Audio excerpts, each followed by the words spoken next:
Wesh les gens, c'est Revive, bienvenue dans cette nouvelle review de Stone Ocean, cette deuxième review de Stone Ocean. J'espère que vous allez bien, pour ma part je suis très content de reparler à nouveau de cet animé qu'on attendait tous depuis tellement longtemps. Alors aujourd'hui on va donc se pencher sur les épisodes 7 à 12 de l'animé de Stone Ocean. Les épisodes qui couvrent donc le combat contre Foo Fighters, Milas Shon, Lang Wrangler et puis un peu Pucci dans le 12ème. Alors je vais pas tout réexpliquer quant au fonctionnement de ces reviews, je vous redirige pour ça vers la précédente. Concrètement, ce qu'il faut retenir, c'est qu'il y a une review par mois afin de faire durer la hype Stone Ocean sur le long terme. Le mois dernier, je m'étais donc penché sur les épisodes 1 à 6. Cette fois-ci, ce sera les épisodes 7 à 12. Et le mois prochain, si tout va bien, ça sera la petite review finale de cette première fournée d'épisodes où je parlerai rapidement de la VF de Stone Ocean, puisque je l'ai revisionné une deuxième fois en VF, et il y a pas mal de choses intéressantes à dire. Donc, on se donnera rendez-vous pour ça, je pense, début février, si tout va bien. Pour l'heure, cette review marchera comme la précédente, c'est-à-dire que je vais tout d'abord parler des 6 épisodes, dire ce que j'en pense, ce que j'ai aimé, ce que j'ai moins aimé, comparer avec le manga quand c'est pertinent, tout en mettant des images de l'anime pour illustrer, et non pas des vidéos, parce que les copyrights, vous commencez à comprendre que c'est un peu compliqué. Et je terminerai du coup avec une conclusion, un avis global sur ces 12 premiers épisodes qui sera plus long que le petit avis que j'avais pu donner dans la review d'avant. Ça durera je pense une bonne vingtaine de minutes pour dire tout ce que j'ai d'intéressant à ressortir de l'animé, et je pourrais aussi revenir notamment sur les petites discussions autour de l'animation de cette partie, et sur la suite du mode de diffusion, etc. Enfin bref, cette review sera donc plus longue que la précédente pour cette raison exactement. J'espère que ça vous plaira, et sur ce, on commence de suite avec la review de l'épisode 7. Et bien évidemment, bonne année.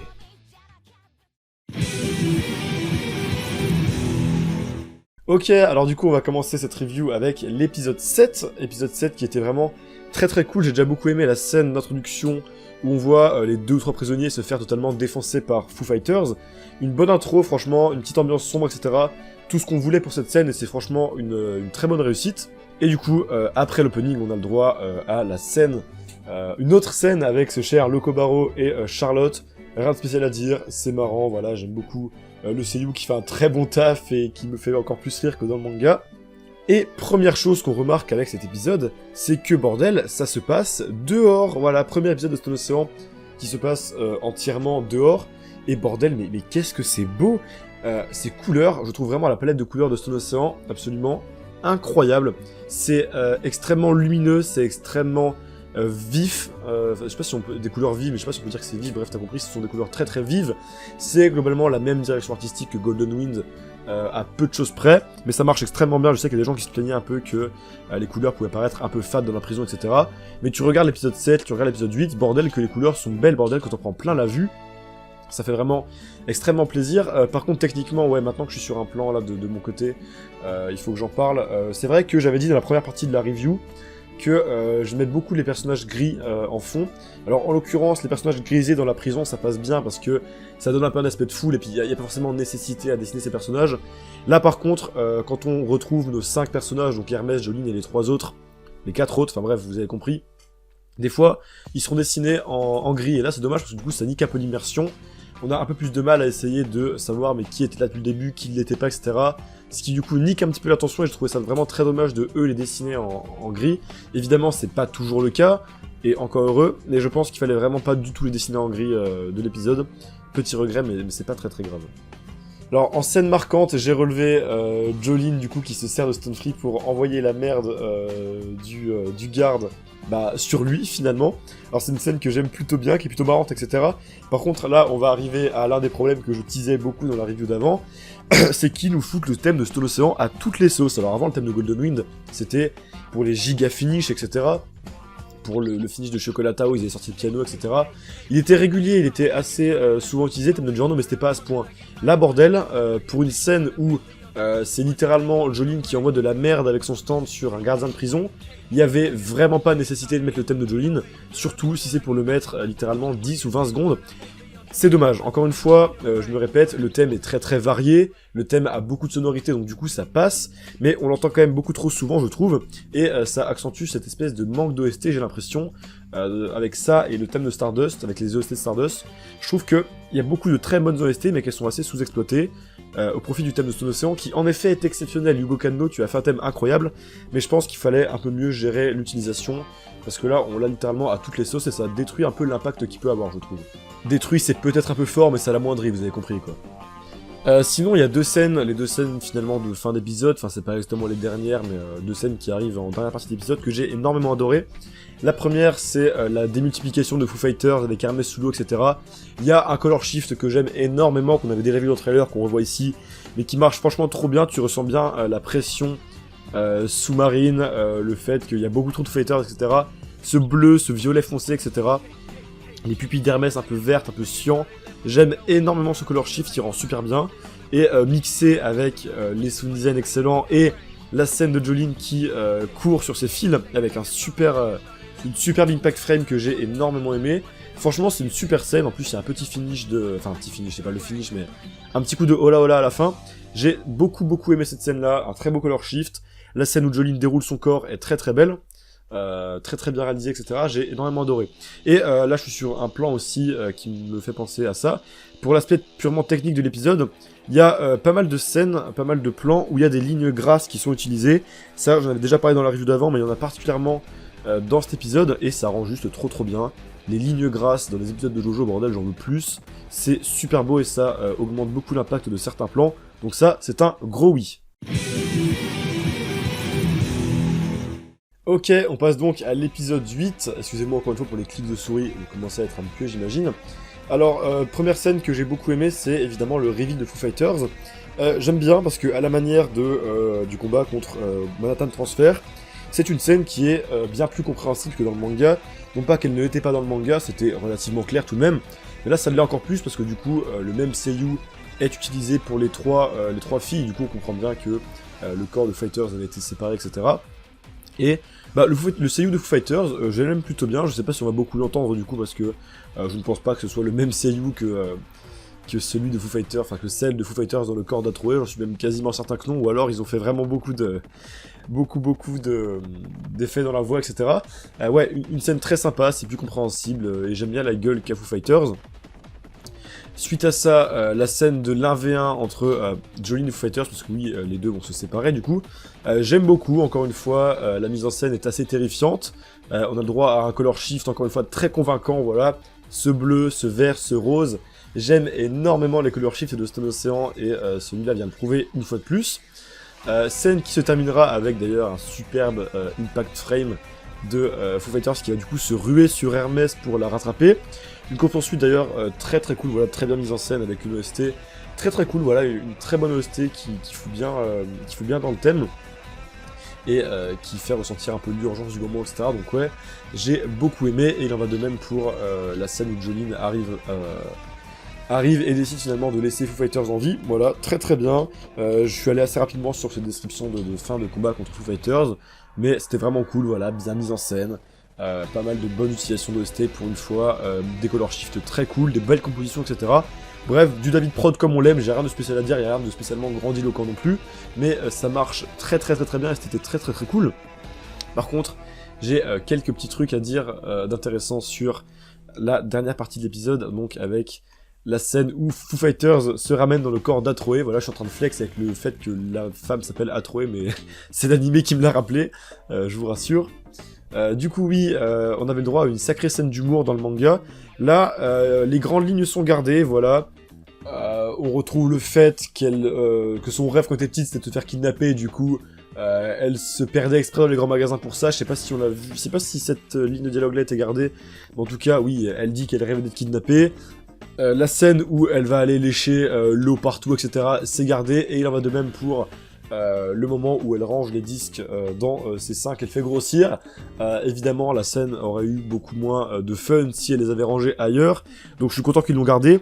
Cela dit, ouais, il y a quelques petites répliques qui manquent, notamment quand elle se présente au début, elle ne dit pas qu'elle se torche généralement avec 4 feuilles de PQ, voilà, elle dit pas que son acteur préféré est Johnny Depp, etc. Encore une fois, c'est un peu dommageable. Ça enlève les petits côtés humour et références de Stone Ocean qu'on retrouve beaucoup dans cette partie, et c'est un petit peu dommage. Cela dit, encore une fois, c'est une habitude de David Production, c'est pas nouveau, je peux vous l'assurer. Ça fait depuis l'adaptation de la partie 1 que David Production retire des petites lignes de dialogue humoristiques comme celle-ci. Je dis pas que parce que c'était le cas avant, c'est bien que ça continue comme ça. Évidemment, comme vous, j'aimerais bien que ces lignes de dialogue-là soient présentes, mais ce n'est pas nouveau, David Production ont toujours fait comme ça, et donc c'est pas particulièrement surprenant, voilà. Pour changer de registre, l'épisode va du coup se terminer avec la scène que j'attendais le plus, bordel. Enfin, toutes les scènes qui contiennent ce personnage en réalité, puisqu'évidemment je parle de l'introduction d'Enrico Pucci, bordel. Et que dire si ce n'est le flow. Vous imaginez pas comme j'étais heureux derrière mon écran, comme j'étais à deux doigts de crier quand je l'ai vu apparaître, cet enfoiré. Alors déjà, évidemment, il est extrêmement beau, même si on peut noter une toute petite différence dans ses pupilles par rapport à la version manga. Je vais pas spoiler, mais en effet, dans le manga, sur cette planche-là, on a l'impression qu'il a déjà ses pupilles d'après, alors que bah finalement, il retrouvera ses pupilles normales après, mais bref. Là, du coup, il a bien ses pupilles comme il faut, etc. À part ça, bordel, mais qu'est-ce qu'il est beau, mais Pucci, bordel. Son chara-design est exceptionnel. Les couleurs qui ont été choisies, bordel, la robe noire et jaune, les cheveux blancs, la couleur de peau un peu bronzée, etc. Incroyable, ce Pucci est juste légendaire. Son seiyuu l'est tout autant. Et il en va de même pour son OST, bordel. OST qui au début fait un peu penser à celle de Diavolo quand on l'entend dans cet épisode-là, mais qui finalement part dans une autre direction tout aussi exceptionnelle, bordel. Qu'est-ce que j'ai hâte que Yugo Kanno, ou je ne sais pas qui s'en occupe, release les OST en entier, parce que celle de Pucci, je call, ça va être un banger absolu, de même pour celle de Jolene, etc. Ça va être des OST incroyables, peut-être même qu'à l'heure où vous regardez la vidéo, vous les entendez en fond, parce que la vidéo sortira un mois après que je l'ai enregistrée, donc peut-être qu'elles seront sorties entre temps, j'espère. Mais ouais, bref, introduction de Pucci, excellente, belle composition, incroyable OST, le seiyuu qui joue parfaitement, etc. Un énorme oui, quel plaisir de voir Enrico Pucci en animé, bordel. Est-ce que ça vous dirait un peu de Pucci pour commencer cet épisode 9 ?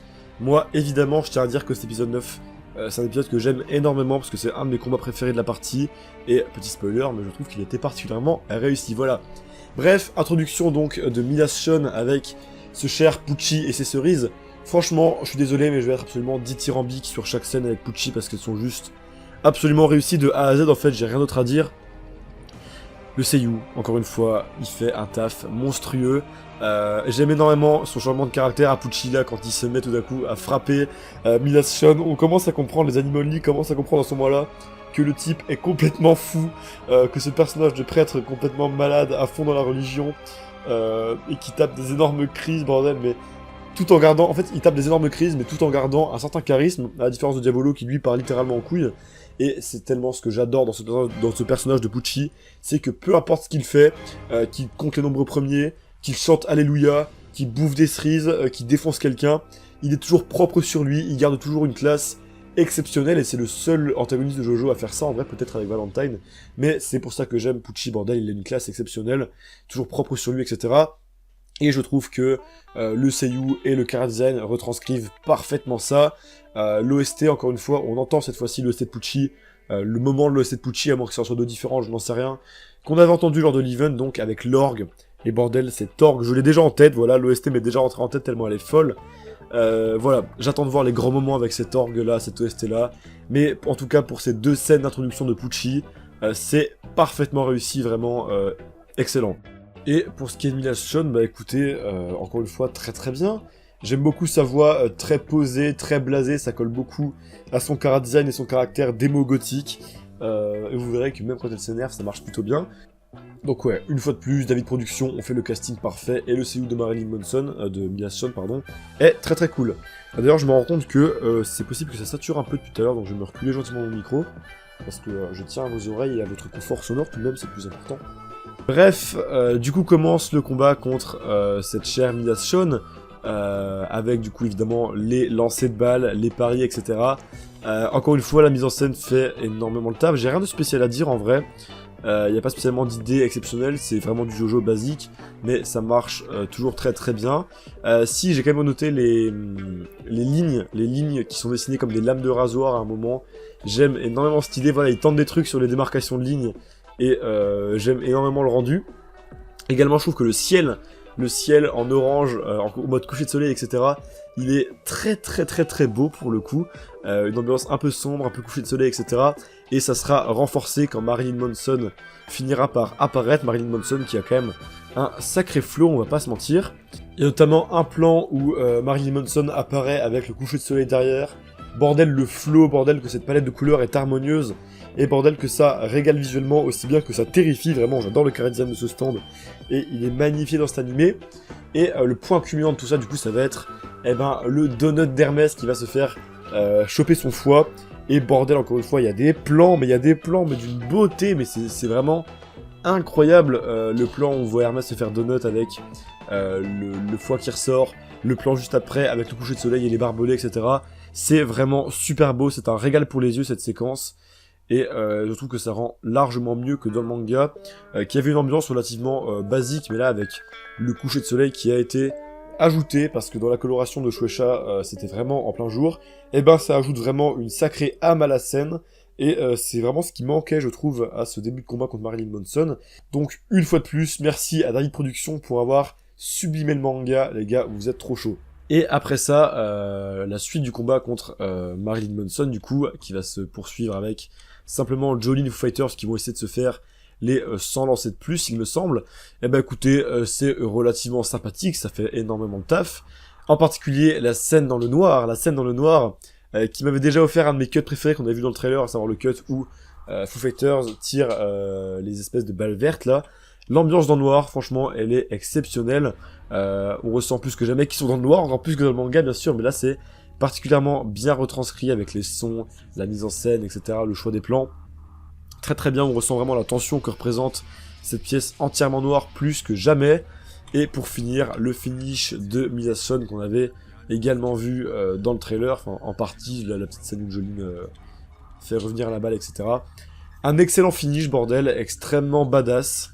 C'est d'ailleurs la première fois qu'on entendra le thème de Jolyne au piano, et j'avoue que j'ai eu les petits frissons parce que bordel, même si je pense qu'ils auraient dû un peu attendre avant de le lancer pour une scène encore plus grandiose, ça marche très très bien, évidemment. Le finish est fou, le thème de son océan est fou. Et je retiens particulièrement la scène finale, la toute scène finale, où on voit les myriades de billets qui volent, et où Jolyne regarde la caméra, j'ai envie de dire, avec un air badass, avec les billets qui volent derrière, etc. Elle a un flow, bordel. Ça, encore une fois, je crois que c'est un ajout de l'anime, je vais aller vérifier maintenant. Il me semble que dans le manga, il n'y avait vraiment pas ces billets qui flottaient, je vais aller voir ça de suite. En effet, il n'y avait vraiment pas de billets qui flottaient derrière, il flottait sur la case d'avant, mais dans la case où Jolyne fait son regard face caméra, les billets n'apparaissaient pas. Donc, très très bon ajout, bien joué David Productions. Je trouve que le combat contre Marilyn Manson est une énorme réussite, c'est très dynamique, c'est bien mis en scène. Et il y a vraiment des moments extrêmement badass avec une composition très bien choisie. Un combat que j'ai donc encore plus apprécié en animé qu'en manga, alors que c'était déjà un combat que j'adorais en manga. Donc bien joué David Productions, une fois de plus, vous êtes des monstres. Ok, on arrive dans les gros épisodes avec beaucoup de choses à dire, et tant mieux. A commencer du coup par cet épisode 10 et sa scène introductive que l'on connaît pour le coup. Il n'y a pas de surprise, c'est celle qui nous avait montré dans le dernier event. Scène du coup où l'on voit Pucci écraser une mouche avec sa petite OST en fond. Voilà, on a tous réagi de la même manière sur l'event, elle est incroyable, j'ai rien de plus à dire et c'est cool de la voir intégrée à l'animé. Après ça, du coup, on a la scène où Jolyne appelle au téléphone, rien de spécial à dire. Mais surtout, et c'est là où va y en avoir des choses à dire, la scène de l'introduction de la salle de musique. Alors déjà, je tiens à dire que la colorimétrie choisie pour la salle de musique, elle est parfaite, c'est super beau.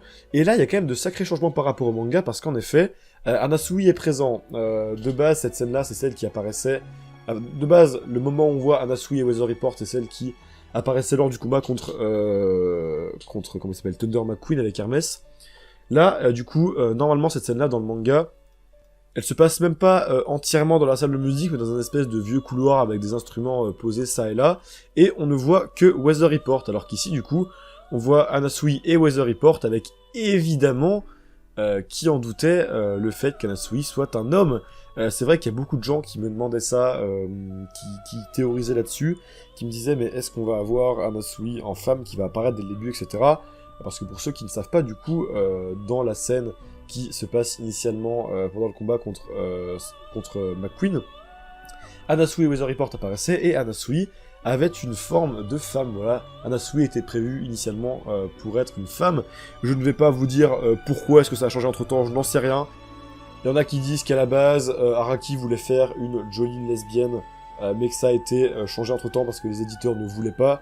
Je n'en sais rien, je ne sais pas d'où sort cette idée, peut-être que c'est vrai, mais en l'occurrence, moi, je ne sais pas, j'ai jamais vu quelqu'un me sortir la source, peut-être que j'irai demander à Delka un jour, mais bref, j'ai pas envie de dire de conneries, donc je vais juste vous dire que je ne sais pas pourquoi ça a changé. Par contre, ce que je peux vous dire, c'est que je ne pense pas qu'Anasui ait été créé pour représenter une cause en particulier, je pense que vous verrez de quoi je parle. C'est vraiment pas ce qu'Araki avait en tête. Araki dessine simplement au feeling, et si il a envie de changer le sexe d'un personnage parce que c'est plus pratique pour la suite de son récit, et ben il le fera. Bref, tout ça pour dire que dans cette adaptation, Anasui est un homme dès le départ, et ce, par simple souci de cohérence. En tout cas, faut savoir que ces deux chara-design, je les trouve absolument exceptionnels. Je pense que ceux qui me suivent sur Twitter l'ont compris. Voilà, je suis totalement fan des chara-design de Narciso, Anasui et Weather Report, et non pas Weather Forecast et Narciso, Anastasia. J'adore ces chara-design, voilà, ils sont extrêmement réussis. Ça fait plaisir de voir enfin le crew de mecs de Stone Ocean qui sont juste absolument exceptionnels. Et j'ai très hâte de voir Anasui plus par la suite. J'ai très hâte d'entendre ton CU, surtout parce qu'on l'a pas entendu. Ça va être très cool. Bref, pour parler plus de Weather Report, qui va véritablement être la star de ces épisodes, de ces 2 prochains épisodes, et avec un immense plaisir parce que j'adore Weather Report de tout mon cœur, et ben, l'introduction a été gardée dans son intégralité. Pour le coup, David Productions n'ont pas retiré de scènes humoristiques pour accélérer le rythme. On retrouve bien le fait que il regarde, il lit les programmes télé sans même la regarder, ou ce genre de débilité. Du coup, j'aime énormément. C'est une scène d'introduction qui n'a absolument aucun sens. On te raconte de la merde sur Weather Report. On te raconte qu'il dort dans le piano parce que pourquoi pas. Quand tu te rapproches de lui, tu sens son haleine qui a un goût de je ne sais plus quoi, etc. Enfin bref, le type super bizarre quoi. Et c'est une scène d'intro que j'aime énormément. Ça te permet de cerner le genre de personnage qu'est Weather Report, mais à la fois sans trop le cerner.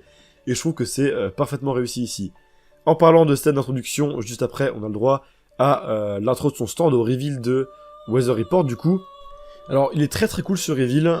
Il y a juste un petit truc qui me dérange, c'est le fait que la fameuse planche où il prend la pause et où Weather Report apparaît derrière lui, je trouve qu'elle a moins d'impact. Ils auraient dû sortir les katakana à ce moment-là et faire un stand un peu plus diffus, un peu plus dynamique que juste le stand qui stagne derrière lui. C'est un peu dommage pour le coup, je trouve que la planche dans le manga marchait bien mieux. Cela dit, à part ça, c'est un sans faute.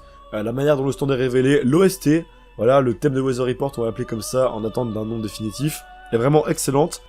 Des sonorités un peu différentes de celles à lesquelles on a été confronté dans Stone Ocean, un peu Eurobeat je trouve, et j'aime beaucoup, ça rend très très bien. Évidemment, suite à ça, il y a les stylos qui vont rebondir sur le piano. Très très cool, voilà, on a des beaux plans, la musique jouée est vraiment très stylée, parce que c'est vrai qu'il n'y a pas de musique dans le manga. Évidemment, vu que c'est du papier, et bah écoutez, je trouve que pour une adaptation en sonore, du coup, bah ça rend très très bien, et j'aime beaucoup cette scène. Après ça, du coup, on a le début de la poursuite avec ce cher Lang Wrangler, on va l'appeler Lang parce que ça va être compliqué de faire ce WR, là j'ai un peu du mal. Très stylé, voilà, une course-poursuite qui fait vraiment le taf, avec nos 3 héros et ce fou furieux qui prend des positions qui n'ont aucun sens, en train de les poursuivre derrière. Alors je tiens à dire que j'aime beaucoup la gueule qu'a la dimension d'Emporio, ça me fait un peu penser, même beaucoup penser aux Sticky Fingers. C'est vraiment le même genre d'effet qui a été utilisé, je trouve. Et j'aime bien, voilà, ce petit bleu un peu nuage, un peu dimension parallèle, etc. J'aime bien, ça représente bien le pouvoir d'Emporio. Très très cool. Après ça, donc, la scène où Jolene ira voir le garde pour essayer de passer. Très réussi, encore une fois, on voit que chaque élément... on comprend ce qui se passe, ça part un petit peu en couille. Chaque élément commencera par perdre sa pesanteur selon... avec Jolene qui les touche, du coup on comprend un peu le pouvoir du stand, etc. On se demande ce qui se passe, et c'est très bien amené, j'aime beaucoup l'effet sur le coca, vraiment très très sympa, les bulles qui flottent, etc. Voilà, une scène d'introduction de pouvoir très bien amenée, je trouve. Et du coup, notre cher Wrangler va arriver. Encore une fois, très très bonne idée de mise en scène avec Wrangler, j'aime beaucoup. Notamment les sound effects de Jumping Jack Flash, avec les giga bruits de faucilles, de foreuses qui tournent. Je pense que c'est mes sound effects préférés de l'anime, en vrai, ils sont absolument exceptionnels. Ce qui l'est un peu moins, et ce qui a fait jaser énormément les gens, je ne comprends pas trop pourquoi d'ailleurs, c'est l'utilisation de la CGI sur certains plans de Lang Wrangler. Alors, le truc c'est que je ne comprends juste pas en fait. Il y en aura aussi dans les épisodes 11 et 12, un peu sur Wrangler encore une fois, et un tout petit peu sur Whitesnake. Alors, je trouve que c'est une CGI qui n'est pas moche, vraiment, qui ne méritait vraiment pas toutes les critiques qu'elle a pu recevoir. Juste, je ne comprends pas pourquoi est-ce qu'elle a été utilisée en fait, parce que c'est vraiment... la CGI, quand tu l'utilises, c'est parce que tu vas faire beaucoup de scènes avec un personnage en particulier, du coup tu fais un modèle 3D, et finalement le gain de temps est plutôt conséquent, vu que le modèle 3D, une fois que tu l'as fait, t'as pas besoin de le redessiner à chaque fois, t'as juste à l'animer, et ça demande beaucoup moins d'efforts. Donc c'est rentable quand tu te sers beaucoup de ces modèles 3D justement. Là le truc c'est que les scènes en CGI, elles durent entre 10 et 20 secondes grand max, elles sont utilisées très peu, et je me demande pourquoi ils se sont fait chier à créer des modèles 3D, pour finalement si peu les utiliser, ça aurait été vraiment plus rapide de faire ça en animation classique je pense. Moi ma théorie du coup c'est que soit il y a des mouvements qui sont très difficiles à retranscrire en animation classique, notamment les mouvements de flottement qui peuvent peut-être être un peu durs, et du coup ils ont décidé de faire un modèle 3D afin de retranscrire au mieux possible cette sensation de flottement qu'on peut retrouver avec ce stand-là, plutôt que de juste faire une translation vers la gauche ou vers la droite. Ça peut se comprendre, ou peut-être que c'est un choix artistique pour je ne sais quelle raison encore une fois, mais pour le coup je pense pas que ce soit à cause d'un manque de temps, un manque de moyens ou je ne sais quoi. Soit c'est un choix artistique, soit ça leur facilite la vie pour donner une impression de pesanteur sur Wrangler et plus tard sur Whitesnake justement à cause de ce pouvoir-là. Je ne sais pas, toujours est-il que, certes c'est un peu surprenant, on n'a jamais vu de CGI sur des personnages dans JoJo autres que dans les openings, en général c'était sur les stands, les voitures, etc. Du coup ouais, c'est un peu surprenant. Est-ce que c'est grave? Certainement pas. Cela dit juste, je questionne l'intérêt de cette CGI-là, et j'aimerais bien avoir des réponses sur le pourquoi et du comment ils ont utilisé en fait. C'est juste que ça m'a surpris, ça m'a pas dérangé, mais ça m'a simplement surpris quoi. Bref, l'épisode va donc se terminer avec l'arrivée de Weather Report avec un color shift, encore une fois, très très beau, voilà, un Weather Report qui pue la classe avec ce color shift. Vraiment, Weather Report, avec son stand Weather Report, il a un flow exceptionnel, et c'est particulièrement bien retranscrit dans l'anime, je trouve. Le color shift fait énormément de choses, voilà, ce vert, ce bleu. Oh mais bordel, mais quelle classe! Et ça se finit donc avec le départ fusée de Weather Report, qui est assez stylé, cela dit, j'aurais apprécié quand même un peu plus d'efforts sur le départ. C'est vrai qu'il y a un petit plan assez stylé, où on voit son pied vraiment en très gros plan, une pose très dynamique, etc. Cela dit, je pense qu'au moment du départ, un peu plus d'effets, notamment avec, pourquoi pas un peu de poussière, des nuages qui sortent au niveau de ses pieds, etc. Pour accentuer cet effet de départ turbo, ça aurait été bien vu, parce que voilà, la suite du départ est cool, voilà, on sent la sensation de vitesse, etc. Mais je pense qu'au départ, ils auraient pu mettre un peu plus d'effets au niveau des pieds et du sol pour qu'on sente vraiment qu'il prend une sacrée inspiration et qu'il démarre très vite. Bref, c'est pas très grave, mais encore une fois, je tiens à noter tout ce que j'ai relevé, et ça me paraît important, voilà. Allez, on arrive déjà à l'avant-dernier épisode qui commencera avec une scène Pucci, voilà, alors une scène Pucci, elle est forcément excellente, voilà, je suis pas objectif, tout simplement. Et du coup, le combat contre l'un Wrangler dans cette fameuse salle où se passera globalement la plupart du combat va commencer, avec évidemment la fameuse scène de la pisse, voilà, la scène qui a été plutôt réussie en animé, voilà, c'est marrant. C'est fun, le pipi, voilà, qu'est-ce qu'on rigole. Non, en vrai j'aime bien, la scène est vraiment fun. Ce que j'ai relevé par contre, c'est que au moment de l'explication de Weather Report, enfin ce que j'ai relevé, ce qu'on a relevé sur Twitter et que je tiens à mentionner ici, parce que c'est vrai que ça me fait beaucoup rire, c'est qu'au moment où Weather Report explique pourquoi est-ce que la vessie se vide automatiquement, d'ailleurs c'était assez intéressant, eh ben on remarque qu'il a littéralement du sang dans les cheveux de Jolene, et ça me détruit, bordel. Je sais pas si je dois me foutre de la gueule de David Production ou juste énormément rigoler. Je sais même pas si c'est volontaire de leur part en fait, mais si ça l'est, je trouve ça extrêmement drôle. Il y a du sang dans les cheveux de Johnny, voilà, pourquoi pas. C'était assez marrant. À part ça, je tiens à dire que le seiyuu de Weather Report, il est exceptionnel, voilà. On en a vu assez à ce stade-là pour pouvoir en juger pleinement. C'est un seiyuu incroyable, il a un ton vraiment très très doux, mais je pense que quand il va s'énerver, il va être exceptionnel. Je connais certains des autres personnages qu'il a fait, et je pense vraiment qu'en termes de cast pour Weather Report, on a été servi d'une manière assez folle. Donc on verra quand il passera en mode énervé, j'en dirai pas plus pour les animés only. En tout cas là, dans ce combat-là, vraiment, il est tout doux. J'adore ce seiyuu, vraiment, c'est un régal pour les oreilles. Quel plaisir, voilà, tout simplement. En tout cas, dans ce combat, vraiment, je vais aller assez vite, parce qu'en vrai, il est juste incroyable, franchement, sur énormément de points. Il y a énormément d'idées de mise en scène juste excellentes, comme la visée en première personne de Weather Report quand il est dans sa combinaison faite de nuages. D'ailleurs, j'aime beaucoup l'animation de quand ces combinaisons se créent. Et ouais, franchement, le combat en lui-même, je vais pas détailler chaque action parce qu'il se passe énormément de choses, c'est extrêmement dynamique. Mais franchement, ouais, c'est trop bien. Les SFX, les katakana qui sont, encore une fois, toujours plus stylés, toujours plus soignés, avec toujours de bonnes idées, de belles colos, etc. L'animation est super clean, vraiment, c'est très beau. Les OST sont bien choisis. Il y a des très belles impact frames, des très bonnes autres idées de mise en scène, des très beaux color shifts. Bref, Une mise en scène extrêmement bien, vraiment à la Jojo évidemment, très dynamique et vraiment ça rend ce combat très cool, vraiment un énorme kiff ce combat contre Lang Wrangler. Encore une fois, le seul truc que j'ai pas compris, c'est la CGI, voilà, ça rend pas le truc moche, mais juste je comprends pas ce qu'elle fout là. Mais à part ça, le combat est parfait, c'est très tendu, les SFX ils font absolument tout. Bref, quel plaisir, quel régal. Encore une fois, oui, Lang Wrangler, c'est pareil, son seiyuu, il est exceptionnel, c'est un fou furieux le type, et on le ressent plus que jamais. J'aime beaucoup le fait que son flashback ait été... Enfin, son flashback, on se comprend, hein.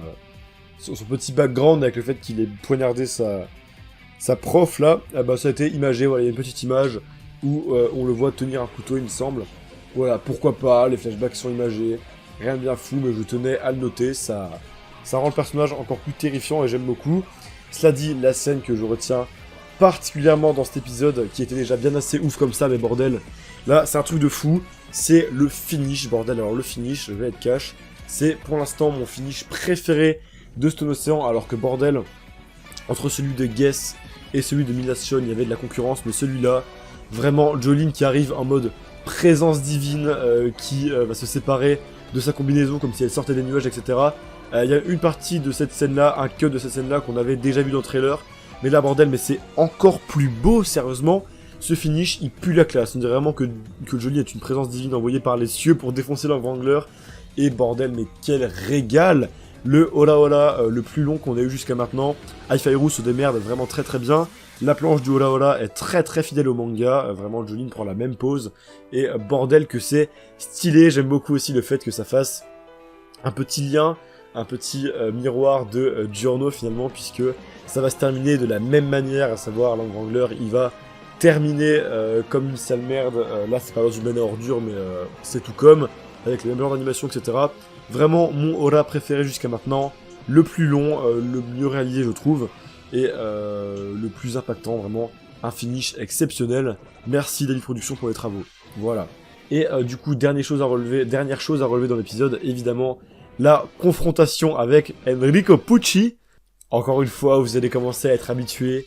La tension, l'OST, les regards, le flow de Pucci, tout est là, tout est exceptionnel. Quel plaisir, vous imaginez pas le cliffhanger de fou que ça aurait été si on devait attendre chaque semaine pour le Jojo Friday. Ça aurait été exceptionnel de se lâcher sur un cliffhanger là-dessus et attendre une semaine. J'aurais adoré, malheureusement, on a tout d'un coup et c'est un peu dommage. Mais reste que ouais, la scène finale marche extrêmement bien. Et ça ne fait que me hyper pour le prochain épisode. Alors que celui-ci était franchement exceptionnel, bordel. Quelle réussite ce combat contre Lang Wrangler, vraiment malgré quelques passages en CGI.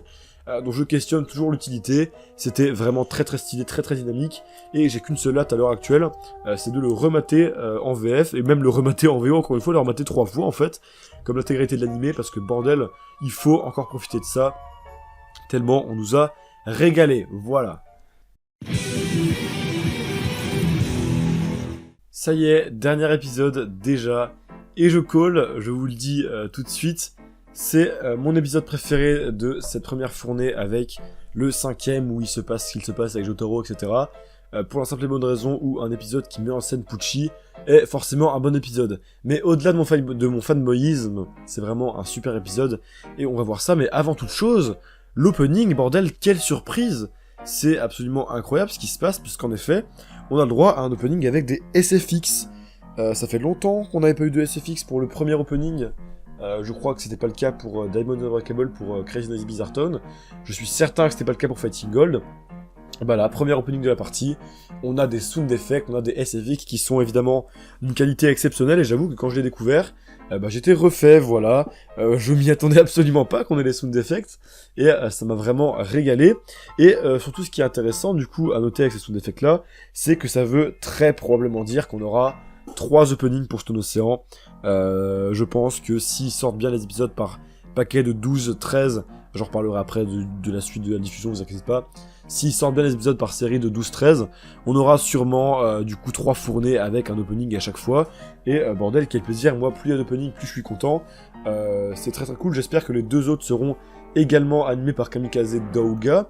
Je pense qu'ils le seront parce qu'en général, ils gardent la même charte graphique sur tous les openings, voilà. Les 2 openings de Stardust ont été animés par Kamikaze Douga. Les 2 openings de saison 1 ont été animés par Kamikaze Douga. Et on n'a jamais eu une saison qui faisait des mélanges entre CGI et animation classique par David Production. Peut-être que c'est pas parce que ça n'a jamais été fait avant que ça ne se fera pas maintenant. Mais je pense qu'on aura full opening en CGI et j'ai extrêmement hâte de voir ce qu'ils donneront. Ça veut dire aussi qu'il va falloir attendre un peu plus longtemps pour le dernier opening, avec notamment la version du stand dont je tairai le nom. Mais bref, 3 openings pour Stone Ocean, ça régale. Ce premier était absolument exceptionnel, j'espère que les autres le seront tout autant. J'ai hâte de voir plus Anasui et Weather Report dans un opening, puisque ces 2 énormes BG le méritent. Voilà. Alors, du coup, pour commencer l'épisode, Pucci, évidemment, il est incroyable. Il y a notamment une scène où le Boog possède déjà ses yeux en croix et où il déborde littéralement de flow, vraiment très très grande classe le Pucci. Et évidemment, on sent la menace lors de sa confrontation avec Jolyne. Une menace, certes, mais une menace un peu spéciale, parce que c'est vrai que quand tu sais pas qui est Pucci, t'as un peu du mal à le cerner dans cette scène. Est-ce qu'il est gentil? Est-ce que c'est vraiment juste un connard? Est-ce qu'il a tout prévu? La réponse c'est que, évidemment, il a tout prévu, et s'il laisse passer Jolyne, c'est bien qu'il ait un plan en tête, cet enfoiré. Et c'est vraiment très très bien mis en scène. Après ça, évidemment, on a le droit à... Je l'ai dit beaucoup de fois, je crois que ça va être la 5e fois que je le dis, en même temps, il y a quand même beaucoup de scènes assez cultes dans cette première partie de Stone Ocean, mais encore une fois, l'une des scènes que j'attendais le plus, le flashback de Pucci et Dio. Putain, quel plaisir. Alors là, ils ont ressorti le thème de Dio, mais j'ai absolument aucun problème avec ça. Vous êtes totalement légitime à ressortir le thème de Dio, puisque Dio est mis en scène, et d'une manière absolument incroyable. Je sais que ça a un peu fait débat, mais moi j'aime énormément le chara-design de Dio, parce qu'on voit que c'est dessiné à la manière de Stone Ocean, mais pour autant, il a un peu sa gueule, et son accoutrement de la partie 6, de la partie 3 je veux dire, pardon, c'est vraiment le dieu de Stardust, dessiné à la manière de Stone Ocean, et je trouve qu'il a un flow juste monumental, le frérot. Qu'est-ce que ça fait plaisir de revoir Dio bouger, se mouvoir, parler. Ça fait depuis la partie 3 qu'on l'a pas vu. Et quel régal, franchement, je pense qu'il y a beaucoup d'anime only qui ont été surpris et qui ont été vraiment super contents de voir Dio. En dehors de Dio, la scène est très très belle, la colorimétrie est très très belle, l'ambiance est un peu cosy, un peu sombre, etc. Et le duo de perso Pucci-Dio marche extrêmement bien. Là, c'est le moment où les anime only se demandent mais attends, mais quelle est leur relation exacte à ces deux-là, etc.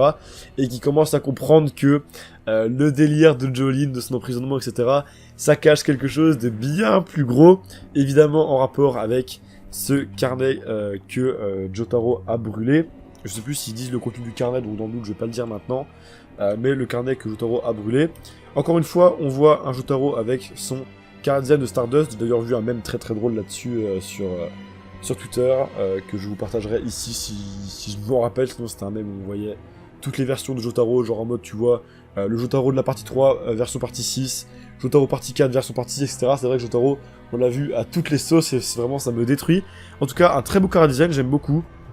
Je sais qu'il y en a qui s'étaient un peu plein de la manière dont le Jotaro de la partie 3 avait été représenté dans Golden Wind, qui le trouvait un peu trop fin. Là, pour le coup, rien à voir, c'est un revirement total. Il a vraiment pas le même type de gueule que Golden Wind, alors que c'est quand même des styles graphiques assez proches. D'ailleurs, là, qu'on se rend compte que le style graphique de Stone Ocean est quand même assez différent de celui de Golden Wind. Quand on voit ce Jotaro là, on se rend compte que vraiment, c'est pas dessiné exactement de la même manière.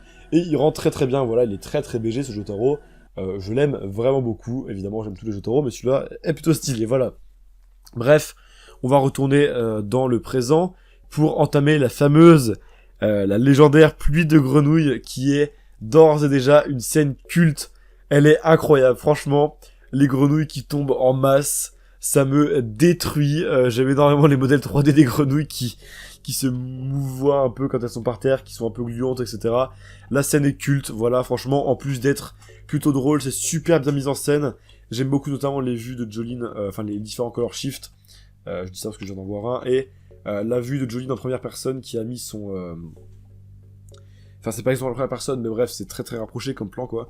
Où elle fait son fil de Stone Free pour essayer de se protéger de grenouilles, etc. On sent que c'est la merde, on sent qu'elle est en train de suffoquer dans ces grenouilles, etc.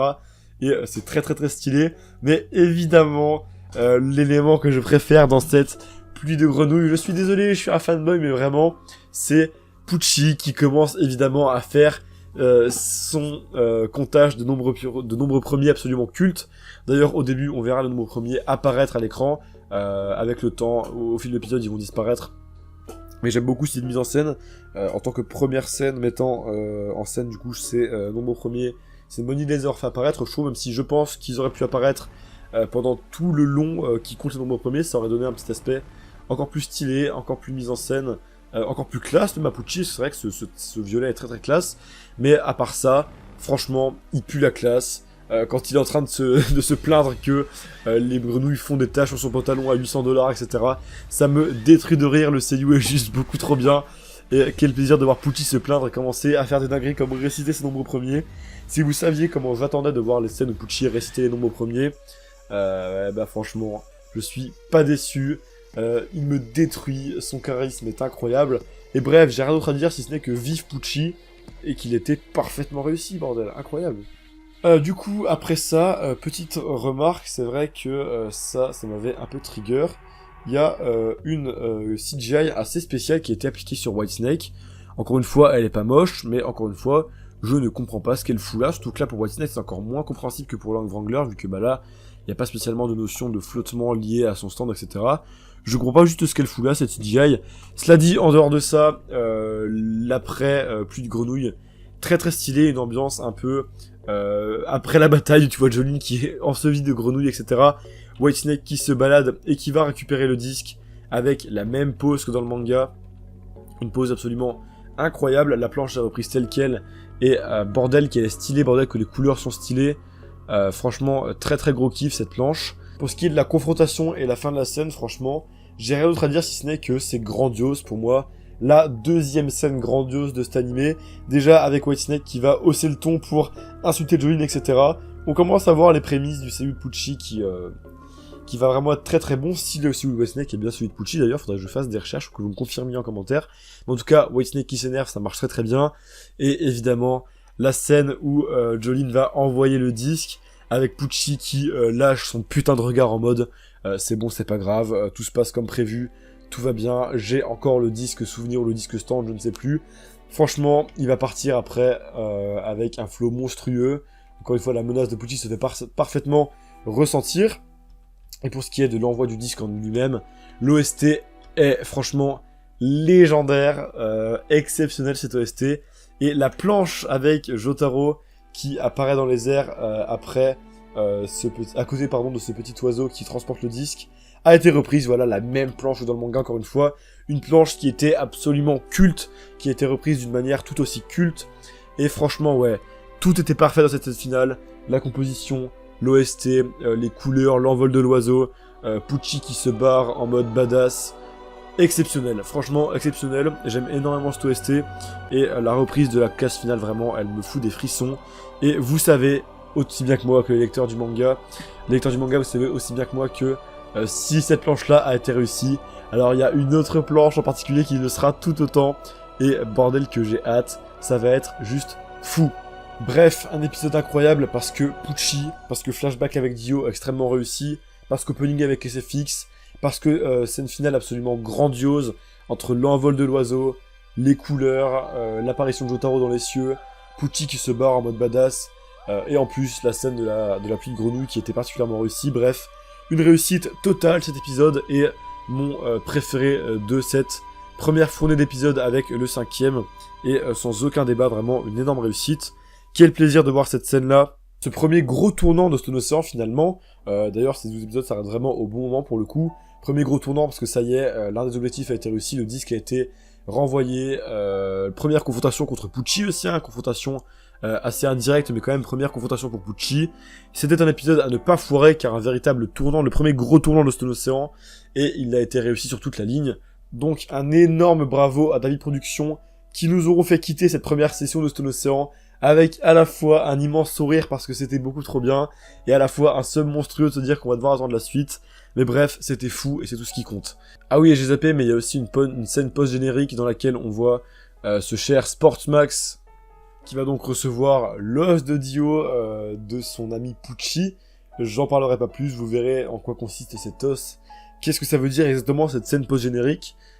Pour ceux qui ne suivent pas le manga évidemment, vous allez voir c'est très stylé, mais bref, une très bonne manière de conclure cet animé, cette première session de Solo Océan. La meilleure manière de conclure, c'est évidemment de finir sur notre GOAT à tous, Enrico Pucci. Bref, j'en ai enfin terminé avec cette review, il va être temps de passer à la conclusion, et oui. Bon, et bien voilà, il va être temps de conclure sur ces épisodes 7 à 12 de Solo Océan, et même globalement sur ces 12 premiers épisodes de Solo Océan. Cette première fournée qui nous a été livrée par David Productions. Il y a beaucoup de choses à dire, donc je vais commencer par parler du scénario. Alors le scénario, à part quelques scènes qui ont été rétrécies ou retirées, particulièrement dans les 2 premiers épisodes, tout va bien, j'ai envie de dire. C'est un peu dommage que les scènes aient été retirées. Ça ajoutait un peu d'humour, de référence, et ça améliorait la sensation de crédibilité de la prison. Mais voilà, c'est pas très grave, étant donné que c'est habituel chez David Productions, j'ai déjà dit. C'est souvent qu'ils enlèvent des petites scènes comme ça, des petites répliques comme ça. Même si c'est dommageable, ça reste pas hyper grave. Et à part ça, vraiment, tout va bien, je trouve. Le rythme est très très bon. C'est évidemment ultra fidèle. On retrouve beaucoup de nombreuses reprises exactes de cases du manga, etc. Bref, on est habitué avec David Productions. Il y a aussi quelques petits ajouts qui sont sympas. Alors, je vous invite à me dire en commentaire si vous avez trouvé d'autres ajouts ou d'autres changements scénaristiques, parce que moi de mon côté, je pense que je vous en ai fait part, dans cette review, mais à part ça, je n'en ai pas vraiment repéré, donc dites-moi si vous en avez vu autre que ceux que j'ai repérés dans les commentaires, ça m'intéresserait vraiment de voir ça. Moi, ce que j'aime bien en termes d'ajouts notamment, c'est les petits supports visuels au flashback. Là, j'ai en tête le flashback de Lang Wrangler qui a été imagé très très rapidement. Voilà, c'est très très léger. Et ça, c'est le genre de petits ajouts qui font vraiment plaisir, un peu comme on avait à la fin de Golden Wind, quand on voit Fugo apparaître à la mort de Naransa, etc. C'est vraiment minime, très léger, mais c'est des flashbacks, c'est des ajouts qui montrent que les productions prennent soin de leur bébé, et ça fait vraiment super plaisir.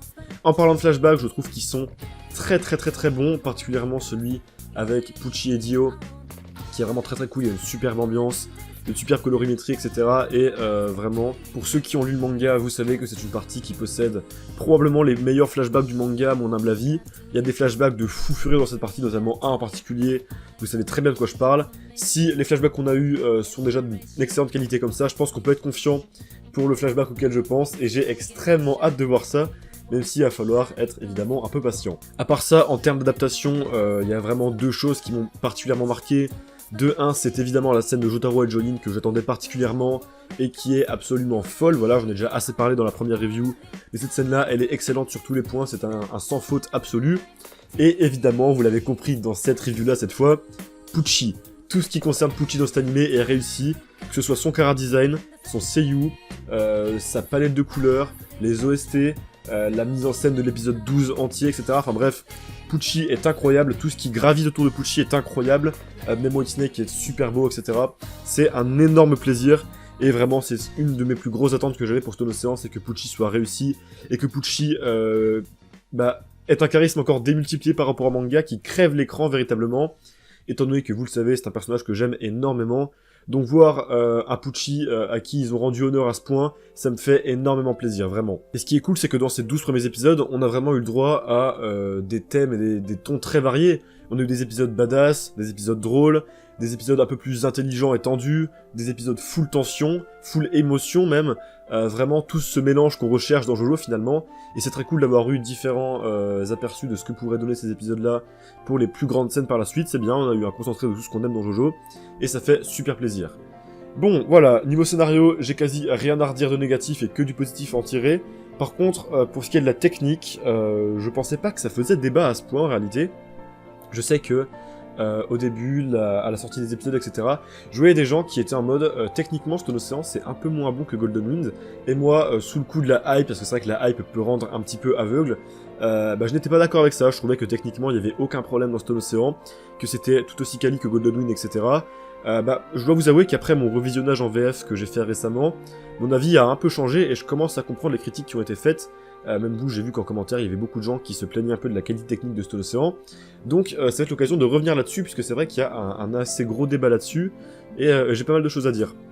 Bon alors déjà, en termes de style graphique, j'ai pas grand-chose à dire. Personnellement, celui de Golden Wind me plaisait un peu plus, je trouve. C'était des traits un peu plus appuyés, il y avait vraiment une vraie proposition. Là, pour le coup, c'est quand même très similaire au manga. Ça me dérange pas, vraiment, ça veut dire qu'ils ont trouvé leur style et que pour Steel Ball Run et Jojo Lion, ils referont le même genre de choses, je pense. Mais c'est vrai que quand on regarde la partie 3, la partie 4, la partie 5, les 3 avaient une proposition graphique assez forte par rapport au manga. Évidemment, on retrouvait le même genre de style, mais genre Stardust Crusaders, il y avait des grosses mâchoires carrées, pardon. Diamond Unbreakable, c'était très très allégé avec finalement peu de traits de visage par rapport au manga. Golden Wind, c'était des traits un peu accentués, etc. Enfin bref, je pense que vous voyez de quoi je parle, il y avait une petite proposition graphique par rapport au manga. Là pour le coup, c'est vrai que ça y ressemble énormément sans vraie proposition. Ce que je veux dire, c'est que quand on voit des fanarts de personnages de Jojo qui sont faites avec les différents styles de l'animé, eh ben un Jotaro fait dans le style de Golden Wind, on le reconnaîtra. Dans le style de la partie 4, on le reconnaîtra. De la partie 3, c'est pareil, etc. Là, j'avoue que le style de la partie 6, il se démarque un peu moins des autres. C'est vraiment pas grave. En vérité, je vois pas trop ce qu'ils auraient pu faire d'autre. Mais je tenais quand même à le remarquer, finalement, même si c'est vraiment pas grave, à mon humble avis. Et que ce style graphique, en termes de traits, de couleurs, de chara design, ça me plaît malgré tout beaucoup, voilà. Alors, également, il y a quelques critiques sur des persos qui sont dessinés bizarrement. Là, pour le coup, ce sont des critiques qui ne sont absolument pas recevables à mon avis, parce que vraiment, remater les anciennes parties, c'est la même chose. Voilà, je me rappelle notamment de l'épisode 22 de Golden Wind, qui à l'époque avait fait un sacré débat, je sais plus si c'est le 21 ou le 22, le premier contre Clash Talking Head. Les persos avaient des gueules pas possibles, et il y a beaucoup d'exemples comme ça dans les anciennes parties. C'est vrai que des fois, quand il y a beaucoup de personnages à l'écran, ou quand des personnages sont dessinés en arrière-plan, ils sont pas toujours extrêmement beaux. Là, on retrouve ça dans Stone Ocean. Cela dit, je trouve que, en vrai, ça m'a pas choqué. La plupart du temps, les personnages sont très très bien dessinés, vraiment, il y a aucun problème là-dessus. Et comme je disais dans ma première review, je trouve que le fait de griser les personnages en arrière-plan, alors, on aime pas. Moi, ça me dérange pas, sauf dans les épisodes avec Foo Fighters, où je trouve que ça nuisait un peu aux propos. Je trouve que c'est une bonne idée, parce que du coup, ça permet d'éviter qu'on se tape des gueules dégueulasses. Et c'est en ça que je trouve que les personnages grisés, c'est une proposition graphique. On aime ou on n'aime pas, et moi je trouve que c'est plutôt intelligent comme idée finalement. Bref, maintenant on va parler animation pure et dure, parce que c'est vraiment là qu'il y avait des critiques que j'ai pu voir. Alors, il y en a déjà qui disaient que c'était une production un peu moins dingue et grandiose que Golden Wind. Moi ce que j'ai à dire à ça, c'est qu'en fait c'est totalement inhérent à ce début de partie. Si on a moins l'impression de grandeur, de trucs de fou au début de Stone Ocean, c'est parce que c'était vraiment la même chose dans le manga en fait. C'est pas une partie qui commence avec un giga plan sur Naples, avec un giga rayon de soleil, un voyage, etc. C'est une partie qui commence dans des cellules de prison, c'est très étriqué, c'est très sombre, et donc c'est normal que ça soit moins grandiose en réalité. Et puis même, vous voyez les épisodes qui se passent dehors, comme l'épisode 12, l'épisode 5, les épisodes avec Foo Fighters, etc. Là, on retrouve une colorimétrie et des ambitions qui se rapprochent clairement de Golden Wind visuellement. Donc voilà, sincèrement, le fait que ça soit un peu moins grandiose que Golden Wind, etc., c'est full normal, voilà. C'est exactement la même chose pour Stardust et Diamond Unbreakable. Peut-être qu'il y a des gens qui sortent de Stardust, qui arrivent à Due, qui se disent que ouais, ça a l'air moins bien, etc. C'est juste que c'est une proposition un peu différente. Stardust, c'est le giga voyage, Due, c'est plutôt refermé dans une seule ville, et forcément, techniquement, c'est un peu différent. Mais franchement, vous allez vous y faire, et vous verrez que dans les épisodes qui suivront, où il y en a quand même beaucoup qui se passeront en extérieur avec des trucs de fou, vous inquiétez pas qu'on retrouvera une production du niveau de Golden Wind, au moins dans la mise en scène, il n'y a aucun doute là-dessus. Ça va être fou, vraiment, j'en suis certain. Par contre, c'est vrai que, en termes d'animation pure, après revisionnage une deuxième fois de la partie, c'est vrai que c'est un peu moins bien animé que Golden Wind. Ce que je veux dire par là, c'est qu'il y a moins d'animation fluide, et il y a beaucoup plus d'impact frame, voilà, c'est un animé qui joue beaucoup plus sur les impact frames que pouvait le faire Golden Wind. C'est-à-dire que voilà, des fois les actions seront pas montrées entièrement et on aura directement, voilà, ce que j'appelle les impact frames, vous comprenez, c'est quand on voit une scène qui est immobile avec des kanji, etc. pour montrer l'impact de la scène, quoi. C'est vrai que là, on en a plus que dans The Golden Wind et moins d'animation pure et montrée entièrement. C'est vrai que là, comme exemple, dans l'épisode 1 de Golden Wind, il y avait la giga mandale que mettait Giorno Abuchalati, où il y avait un giga ralenti en 60 fps, etc. On a moins ce genre de truc, on a plus de jeux sur les sound effects et sur les cases fortes. Et c'est vrai que c'est un peu dommage. Ça se ressent aussi dans l'animation des finishes. C'est vrai que les Muda Muda de Golden Wind, ils étaient absolument incroyables. Là, c'est vrai que les Ola Ola de Stone Free m'ont un peu moins convaincu. Il y a moins de détails, c'est moins dynamique, et c'est vrai que c'est un peu dommage. On sent vraiment qu'il y a une économie de moyens constante dans cet animé. Il y a pas mal de plans à distance où on voit les personnages de dos. Il y a moins de plans différents dans les scènes de dialogue et dans les scènes de combat, etc. C'est vrai que techniquement c'est un peu moins bien que Golden Wind, mais ce qu'il faut comprendre c'est que Golden Wind, en termes d'animation, c'est de très très loin la partie de Jojo la plus propre, la plus quali et la plus folle, pour la simple et bonne raison que Golden Wind est sans conteste la partie la plus appréciée au Japon. Du coup voilà, il y a eu beaucoup plus d'efforts qui ont été faits sur l'animation, sur les décors, sur les couleurs, etc. Vraiment, tous les moyens ont été utilisés pour que Golden Wind soit la plus belle possible. J'ai lu les livrets qu'il y avait dans les Blu-ray, et en effet c'est ce qu'ils disent aussi. C'est la plus appréciée, donc ils sont vraiment appliqués à fond. Et finalement, c'est vrai que quand on regarde Stone Ocean, et qu'on la compare à Stardust Crusaders ou Diamond Unblockable, je l'ai fait de mon côté, et finalement c'est vrai que c'est assez similaire en réalité. Il n'y a pas de régression par rapport aux parties 3 et 4, mais plutôt par rapport à la partie 5. Et donc je considère que c'est pas très grave, c'est compréhensible, voilà. Je pense qu'on s'est tous trop habitués à la qualité exceptionnelle de Golden Wind. C'est vrai que ça aurait été cool que ça suive là-dedans, je dis pas, j'aurais beaucoup aimé avoir un Stone Ocean avec un traitement similaire à Golden Wind.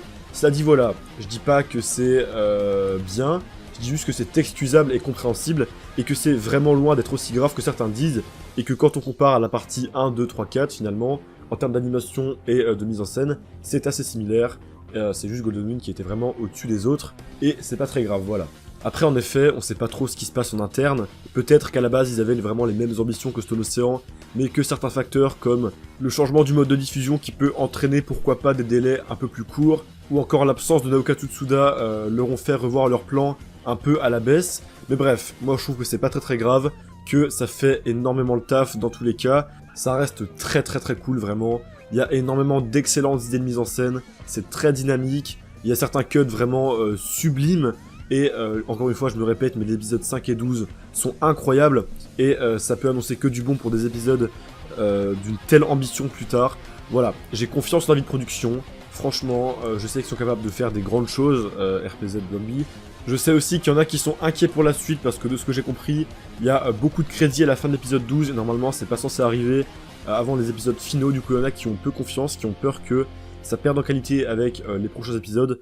J'en sais rien, toujours est-il que moi de mon côté, je suis confiant, et que j'ai très hâte de voir ça, en espérant évidemment que tout se passe bien, voilà. Maintenant pour ce qui est de la partie sonore, à commencer par les OST, j'avoue que je suis un peu mitigé là-dessus, vous l'avez compris au cours de ces reviews. J'ai l'impression qu'il y en a vraiment peu, qu'il y a une palette d'OST assez réduite, notamment on a beaucoup de réutilisation d'OST de Stardust Crusaders, on entend énormément le thème de Jolene, heureusement qu'il est varié. Cela dit, j'avoue que je suis absolument convaincu par toutes les nouvelles OST, le thème de Weather Report, le thème de Pucci, les différents thèmes qui apparaissent un peu pour mettre de l'ambiance dans la prison, etc. J'ai encore un peu de mal à ressortir entièrement l'identité musicale de cette partie, mais je pense que quand les OST sortiront sur Spotify, quand on aura les nouvelles dans les nouveaux épisodes, etc., l'OST devrait être vraiment cool. Simplement, attention monsieur Yugo Kanno, parce que, ok, votre OST, elle est incroyable, votre thème de Stone Ocean est incroyable, mais il s'agirait de ne pas l'utiliser à toutes les sauces, parce que sinon on va vite s'en lasser, et ça va être un peu dommage, donc il faudra réguler ça.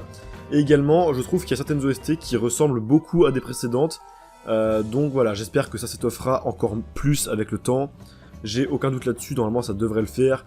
Yugo Kanno est très fort, et c'était un peu déjà le cas dans ces 12 premiers épisodes. C'est vrai que dans les 5-6 premiers épisodes, il n'y en avait pas énormément, beaucoup de réutilisation d'OST de la partie 3, etc. Mais dans les épisodes d'après, ça s'est vachement étoffé, et je pense que ça continuera de se faire avec le temps, donc je suis assez confiant là-dessus, voilà. Les seiyuu maintenant, j'ai absolument rien à redire, franchement. Là, c'est un truc de fou. Comme pour chaque partie d'Ali Production, les ont parfaitement choisis. Ils sont tous incroyables. Mention spéciale à Weather Report, Milas Shon, Jolene et surtout Pucci, bordel, mais quel seiyuu incroyable ils ont choisi pour Pucci. Je suis entièrement convaincu. J'avais aucun doute là-dessus, évidemment. On sait très bien que les productions sont très forts. Et j'avais aucune crainte à ce niveau-là. Mais bordel, ça fait plaisir de voir tous ces personnages à l'écran.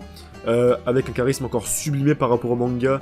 Grâce à des seiyuu qui savent parfaitement ce qu'ils font là, qui savent parfaitement jouer et s'adapter à toutes les situations.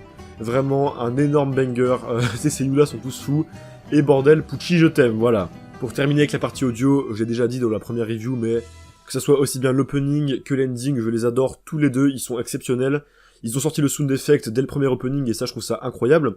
D'ailleurs, pour les prochains épisodes, on devrait déjà avoir un nouvel opening, logiquement, étant donné que on a eu les sound effects, en général ils mettent ça dans le dernier, du coup on devrait en avoir un nouveau, et si c'est cohérent, on devrait avoir 3 openings pour Stone Ocean, et ça me régale à la manière de Diamond Unbreakable. Alors est-ce qu'ils seront tous en CGI, ou est-ce qu'il y en aura un ou deux qui seront en 2D, j'en sais rien. Moi je pense que ça serait bien qu'ils restent tous en CGI pour que ça garde la même identité graphique. En tout cas j'ai très hâte de les voir. J'ai surtout très hâte de voir la version stand du méchant du dernier opening, ça va être fou. Donc ouais, très hâte d'être au prochain épisode, aux prochains épisodes pour voir le nouvel opening, et surtout parce que bah ouais, dans la prochaine fournée, bordel, les vraies dingueries commenceront à arriver, j'ai extrêmement hâte, vous savez pas à quel point, et je pense que vous aussi c'est votre cas. D'ailleurs, la prochaine fois, quand est-ce que c'est? Parce que oui, c'est la question que tout le monde se pose. Alors, j'ai pas de réponse miracle, je ne travaille pas chez David Productions, mais moi je pense que ça va se passer comme ça, on va avoir la diffusion hebdomadaire des 12 épisodes à partir de janvier, et quand celle-ci sera finie, eh ben, on aura donc les 12 prochains épisodes, la nouvelle fournée, 12-13, j'en sais rien, qui sortira sur Netflix, et rebelote, voilà, je pense qu'on aura le droit à 3 fournées d'épisodes, probablement qui feront entre 12 et 14, je pense, pour arriver à un chiffre habituel pour Jojo aux alentours de 40. On verra comment ça se passera, voilà, rien de sûr. Peut-être qu'après la diffusion hebdo, on devra attendre 2 ou 3 mois en plus, et ça commencerait, je sais pas, genre en juillet, en août. Moi, en vrai, je m'en fous, qu'ils prennent leur temps, je veux avoir des épisodes d'une qualité remarquable, et s'il faut qu'on patiente encore plus longtemps pour ça, ça me dérange pas. Après, s'il faut, bah ça se trouve, ça va juste commencer la diffusion hebdomadaire dès janvier, et puis ça ira jusqu'à la fin, comme ça, voilà, en full hebdomadaire, et Netflix récupéreront les épisodes en cours, ou à la fin, j'en sais rien. On n'en sait absolument rien pour l'instant de comment se passera la suite de la diffusion. Pour moi, ça devrait arriver mi-avril avec la nouvelle fournée, mais s'il faut, ça se passera absolument pas du tout comme ça. Donc, ce qui est sûr, c'est que on verra ça, et que je suis extrêmement hypé pour la suite au vu de toutes les dingueries qui vont arriver.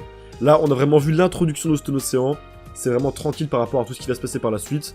Ça va exploser, Internet va être en feu, et je me languis déjà de voir les réactions des animés only, et de voir comment seront adaptées ces scènes absolument exceptionnelles que tous les lecteurs du manga attendent.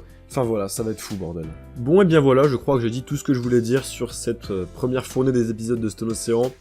Bordel, c'était incroyable, c'était juste beaucoup trop bien. Encore une fois, en termes d'animation, c'est un peu en deçà de Golden Wind, mais sincèrement, c'est pas grave. La mise en scène est toujours absolument exceptionnelle. Encore une fois, c'est une preuve de plus que David Productions ont parfaitement compris l'essence de Jojo et arrivent à la retranscrire parfaitement dans leurs animés. Franchement, on peut être très content d'être fan de Jojo en 2022, vu comment on mange bien. Encore une fois, voilà, je vous invite à tous le mettre en commentaire, à tous le mettre sur Twitter, etc. Merci David Productions, parce qu'on se doit de les remercier pour ce travail qui reste absolument exceptionnel. Et vraiment, quel plaisir c'était de découvrir ces 12 premiers épisodes ce 1er décembre. Alors ouais, c'est vrai que je continue de penser que les Jojo Friday, c'est quand même vachement mieux comme rythme de diffusion. Ça créait une attente tout au long de la semaine, et quand enfin on arrivait devant notre épisode de Jojo le vendredi, bordel, mais quel pied on prenait. On parlait plus longuement des épisodes, on pouvait plus les analyser, plus s'attarder dessus, il y avait la hype qui durait bien plus longtemps. Franchement, je continue de dire que c'était vachement mieux. Cela dit, c'est vrai que le 1er décembre 2021, ce sera une date dont je me souviendrai très longtemps, parce que j'ai vraiment l'impression que tout le monde a mis sa vie en pause l'espace d'une journée pour kiffer ensemble autour d'une passion commune. C'est vrai que ce jour-là, j'avais vraiment vu peu de haine sur Twitter, peu de gens se plaindre. Juste tout le monde était en train de kiffer découvrir les épisodes à leur rythme. Et ouais, c'était trop bien, j'ai passé une super journée. Je me suis endormi avec un giga sourire. C'était fou, voilà, c'était fou. Ça vaut pas le jeu Friday selon moi, mais j'ai extrêmement hâte de la prochaine sortie d'épisode, si ça sort encore une fois par fournée de 12, pour revivre encore une fois une journée similaire, surtout au vu des épisodes qui nous attendent. Ça va être absolument exceptionnel. Voilà, allez, c'est ainsi que s'achève cette vidéo, et donc c'est 2 premières reviews de Stone Ocean. J'espère qu'elles vous auront plu, j'espère que vous aimez ce format en impro. Moi je trouve que c'est vraiment ce qu'il y a de mieux pour parler des animés, et j'aurais vraiment adoré les enregistrer, vraiment un gros kiff de pouvoir parler librement de tout ça. Normalement c'est pas fini, le mois prochain devrait y avoir la review de la VF. Voilà, encore une fois, je préfère faire durer la hype, de sortir une review par mois, parce que de toute façon c'est mieux de faire ça que de tout sortir d'un coup et que la hype Stone Ocean s'en aille du jour au lendemain comme finalement ce qu'on fait Netflix. Je préfère faire durer. Donc ouais, normalement devrait y avoir une review de la VF. Je vous tiendrai au courant dans la zone communauté. Ça va être moins long, mais j'ai des choses à dire sur cette VF là. Ça me permettra de rattraper le skip de la deuxième partie de la VF de Golden Wind, j'en suis encore désolé. Et surtout de parler encore plus de Stone Ocean, parce qu'on en a jamais assez, sincèrement. Donc bref, si t'as aimé la vidéo, n'hésite pas à lâcher un like, à la commenter, à la partager, évidemment, c'est super important. Et sur ce, je vous donne rendez-vous peut-être le mois prochain pour la review de la VF de Stone Ocean, peut-être avant s'il se passe des trucs avant. Bref, portez-vous bien, et n'oubliez pas que Jojo, et particulièrement Stone Ocean, c'est quand même vachement bien.